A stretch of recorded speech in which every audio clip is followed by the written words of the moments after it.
Welcome to the My Fishing Cape Cod podcast. The My Fishing Cape Cod podcast is your local source for the latest news and information on fishing Cape Cod. Now, here's your host, Kevin Collins. Hello and welcome to another edition of the My Fishing Cape Cod podcast presented by Cape Islands Mitsubishi. I'm your host, Kevin Collins, and I'm back with you for another one of our weekly fishing report formatted podcasts. Today's guest is going to be Ian McPartland from down at the Goose Hummock Shop in Orleans, Massachusetts, and we're going to cover a lot of surfcasting reports from Ian. He also is an avid kayak fisherman, and we're going to cover Cape Cod Bay, Buzzards Bay, and some Southside surfcasting reports as well from down toward Cotuit, Pompanesett Bay, and in toward that area.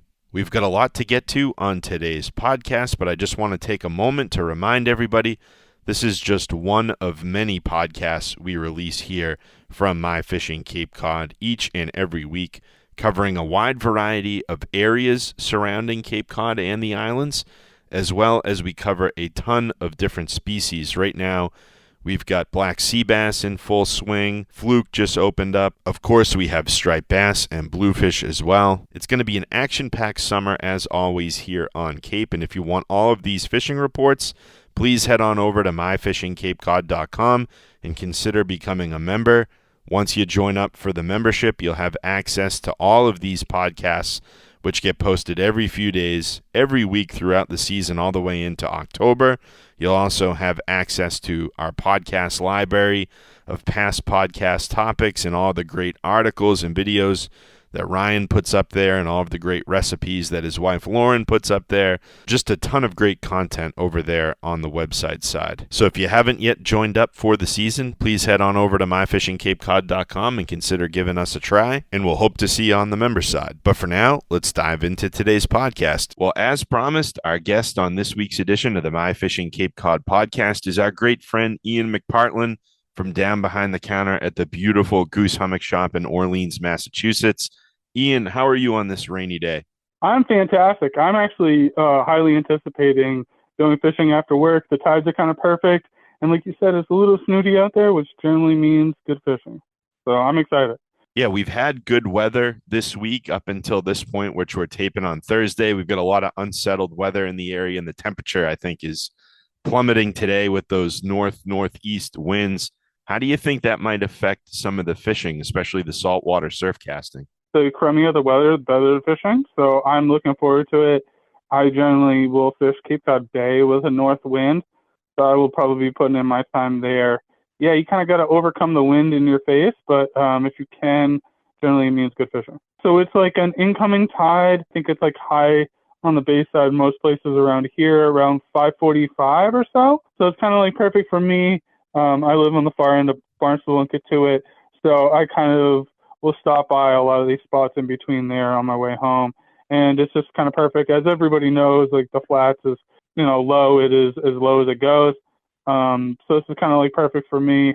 And it'll probably just get better towards the end of the week here. It'll be more of the incoming with it still being fishy enough water there, Yeah, and you mentioned fishing in the bay.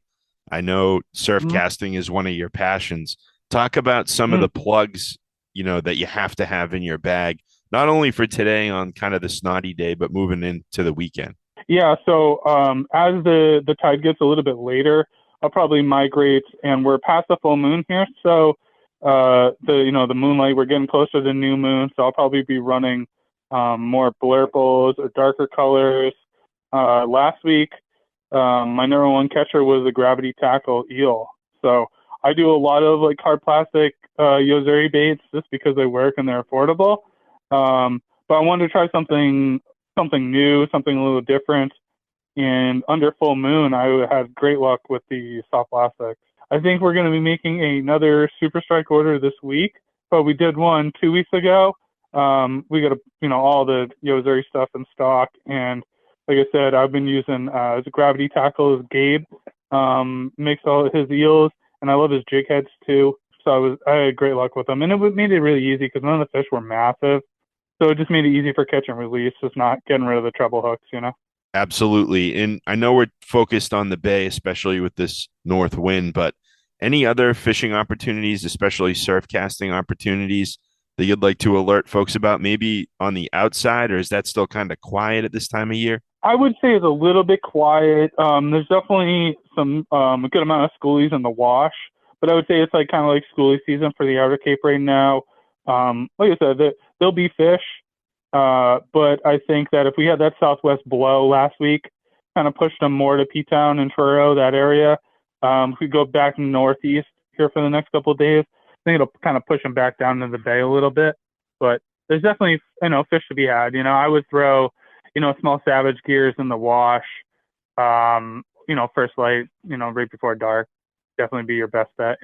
So that's actually a great point, Ian. With the conditions that we've had that are changing as we speak, from that summer southwest wind that we've had, prior in the week, now we're flipping back around, doing a total 180 from the north. It seems like heading into this weekend for sure, the best opportunities to land quality fish from the beach are probably going to be in the bay. Would you agree with that? I would agree. I will find a way to fish every day, So I went last night, I went the night before, and then obviously during the day my kayak sends. But I will generally find a way, So I woke up at 12:30, 1 o'clock last night and fished the bayside. I didn't get a lot of numbers, but the ones I did get were sizable. Two fish in that 20 to 25 pound range class. It was really good. That's super, super fun. And how did you successfully target those fish? You don't have to get too detailed, but from what my deductions have been, they've been really finicky. So I know that the fish are in the general vicinity of where I'm fishing, but they've been really tough to target. And it seemed like for me, last week, the primary bait was like small silver sides. So I went to the small sinking super strike needlefish in a blur pole. And they just, like I said, I didn't get a lot of numbers, but I tried everything else and I didn't get any hits on anything else that I brought. And both fish that it did get me were sizable. I think that Buzzards probably still has a good amount of fish coming up from down south. So that would be another really good shot too. Like I said, I live in Katuah, so the other night I just fished locally just because I've been burning the midnight oil on both ends. And I got a bunch of 27-inch fish. I don't think I got anything that was, bigger than 31, but it was like 27 every cast. You can still have a really good action. Maybe not size, but you can still have a good time, Yep. And down your neck of the woods closer to home, how about some of those, beaches and estuaries? And I know you have places like Pompanesett Bay kind of close to that area. Are those areas holding decent fish? Yeah, I did Pompanesett yesterday afternoon. I had the last 2 days off, and it was an absolutely gorgeous day out there. I got a couple of fish. They were really spooky. So I started off with 40-pound leader. I ended up downsizing to 20-pound and getting the Albie snack. And as soon as I kind of put that 20-pound and the Albie snack connection together, I started getting fish. And I was getting them on the blind cast too. So it wasn't like I was seeing school fish. They were just, they were keyed in on smaller bait. And I did go like middle of the day. It was pretty sunny yesterday, so the conditions were fighting me, but it was just too nice not to be out there. So I actually did Buzzards Bay in the morning. It was perfect out. Very rarely does it ever happen on my days off. So I did Buzzards Bay first thing in the morning. I got 2 keeper sea bass, and a bunch of schoolie stripers. And then I packed it up from there and I went to Pompanesett. You were able to successfully target and land 2 keeper sea bass. Talk a little bit about what that was like and how you got those fish. So I pretty much catch and release most of everything, except fluke, winter flounder, and sea bass. I love spicy sea bass tacos. Are some of my favorite dinners. So I wasn't trying to go out and do crazy numbers, but I got 2, which is enough for dinner for my little crew, and that's all I needed. So we didn't have them last night because we went out, but those are on the dinner menu tonight. And talk a little bit about how you got those fish, especially from the kayak. That must have been super cool. Yeah, it was fun. I got a new white kayak set up the other week, and I got them on.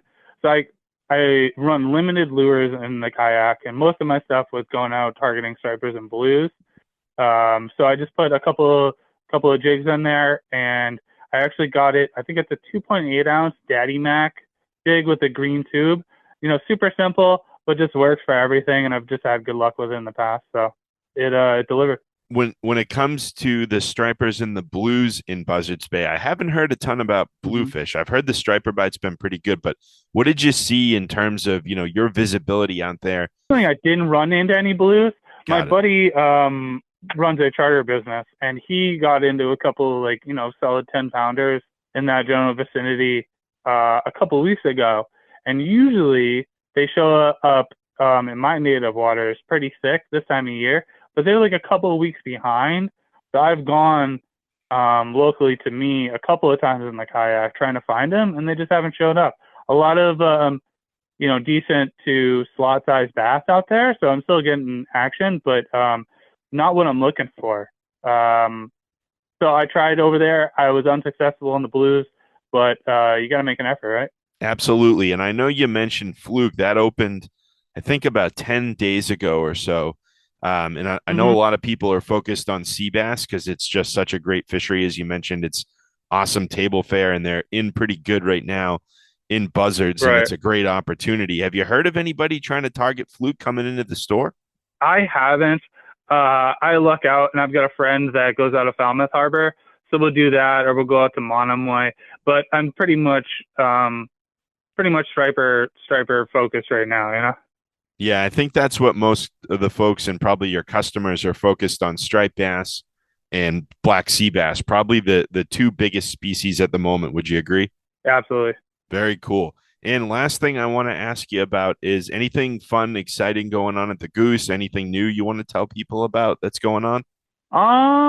Nothing crazy right now. We're just, trying to do more consistent videos, so people have got some content out there. Yeah, we're just trudging through.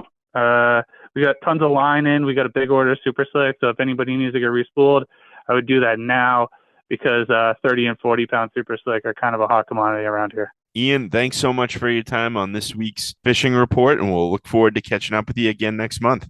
Always a pleasure. My thanks to Ian McPartland of the Goose Hummock Shop in beautiful Orleans, Massachusetts, for joining us on today's edition of the My Fishing Cape Cod podcast presented by Cape Islands Mitsubishi. And as I mentioned off the top of the show, this is just one of many podcasts that we release here from myfishingcapecod.com each and every week. We release these podcasts to MFCC members, and we make one of them public per week. So this week, you just happen to luck out and hear from Ian, but next week, it'll be a different report from a different region that will be made public, and we go on and on throughout the course of the summer. Believe it or not, we do this all the way into mid to late October through the fall run. And if you want full access to all those fishing reports that we're going to be releasing here, please head on over to myfishingcapecod.com and consider giving a membership a try, and you will have access to all of the reports as we release them immediately here on the website. So that's going to put the wraps on this edition of the My Fishing Cape Cod podcast. And until we chat again, this is your host, Kevin Collins, signing off. Tight lines and take care. Thanks for tuning in to the My Fishing Cape Cod podcast. For the latest local news, information, and fishing reports, be sure to log on to myfishingcapecod.com. From all of us at My Fishing Cape Cod, tight lines and take care.